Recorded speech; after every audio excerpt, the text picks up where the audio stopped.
Aujourd'hui, je vous emmène à Disneyland, ou plus précisément chez le maître absolu du registre comique en France au 19e siècle, le Walt Disney du Second Empire, Jacques Offenbach. Alors, comment reconnaître immédiatement qu'on est dans un dessin animé Disney ou dans un opéra d'Offenbach? Déjà, comme dans une comédie musicale, les dialogues ne sont pas chantés mais parlés. Je vous déteste. J'ai cru épouser un artiste et me voilà mariée au gars le plus ennuyeux de la création. C'est très intéressant. Les situations sont souvent comiques, voire absurdes. Vous vous conduisez comme un lombric.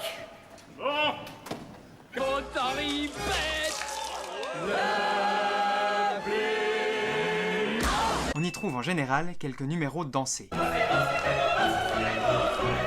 suffit, tout le monde au lit. Non! Et les airs, les chansons ont des mélodies faciles à retenir, ce sont souvent des tubes. Ah, stop! En parlant du grand tube d'Offenbach, si je puis dire, vous le connaissez tous. On l'associe même à une certaine idée de Paris.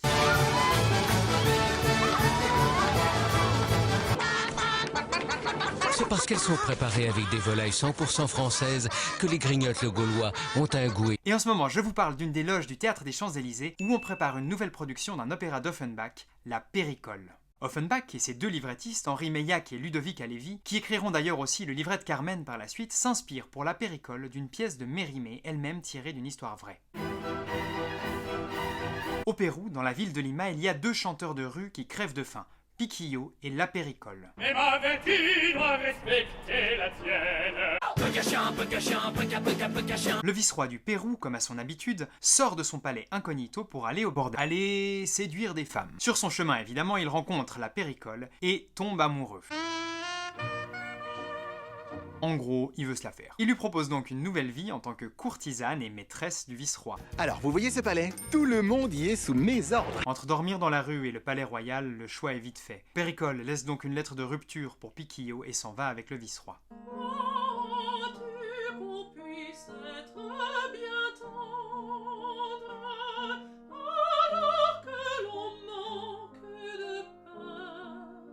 Mais petit problème, pour l'installer au palais dans les formes, il faut qu'elle soit mariée. Après lui avoir fait boire beaucoup d'alcool pendant le dîner, Vous voulez un whisky?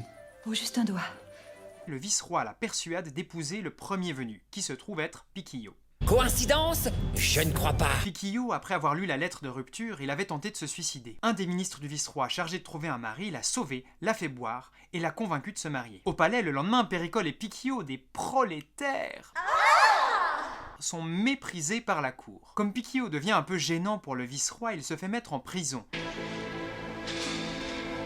où Péricole le rejoindra plus tard. Là, les deux amants vont se réconcilier, s'évader et finalement obtenir la clémence du vice-roi.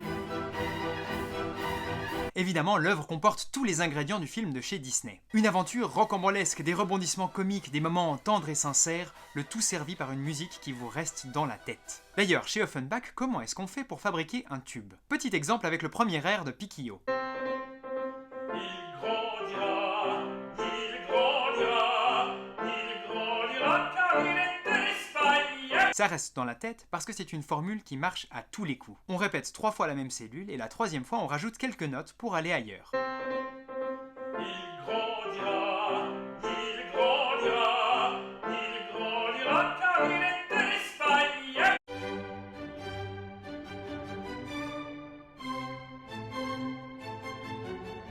Mais le génie d'Offenbach, son côté fantasque, c'est de rajouter quelque chose d'inattendu, d'absurde, dont les gens se souviendront en sortant du théâtre. Il grandira, car il est espagnol.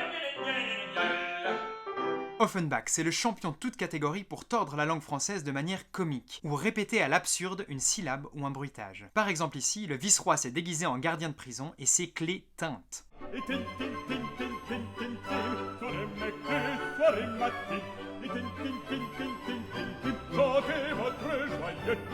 Mais derrière cette apparence de musique légère et de grosse rigolade, on aperçoit une satire politique et sociale beaucoup plus grinçante. La Péricole, c'est une comédie, mais c'est une comédie plutôt noire, puisqu'elle raconte l'histoire d'une chanteuse qui va se prostituer pour pouvoir manger. En vérité, c'est une histoire sordide. En plus de cette critique sociale, il y a une vraie critique du pouvoir, ne serait-ce qu'avec le vice-roi. Y a des despotes, des dictateurs, politiciens, manipulateurs. Un dictateur absolu qui, selon ses envies, n'hésite pas à mettre qui il veut en prison, voire pire. Je suis navré, mais vous avez pourri le groove de l'empereur.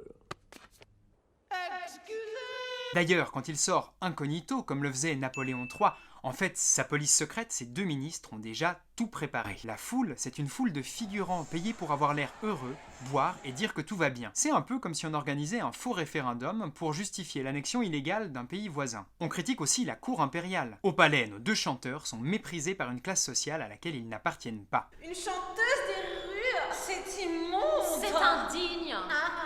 Sauf quand les 2 ministres servant leurs intérêts se montrent hyper serviables. Il est l'or. Et propose à Piquillo d'utiliser son influence pour se partager à 3 toutes les richesses du pays. L'or de se réveiller.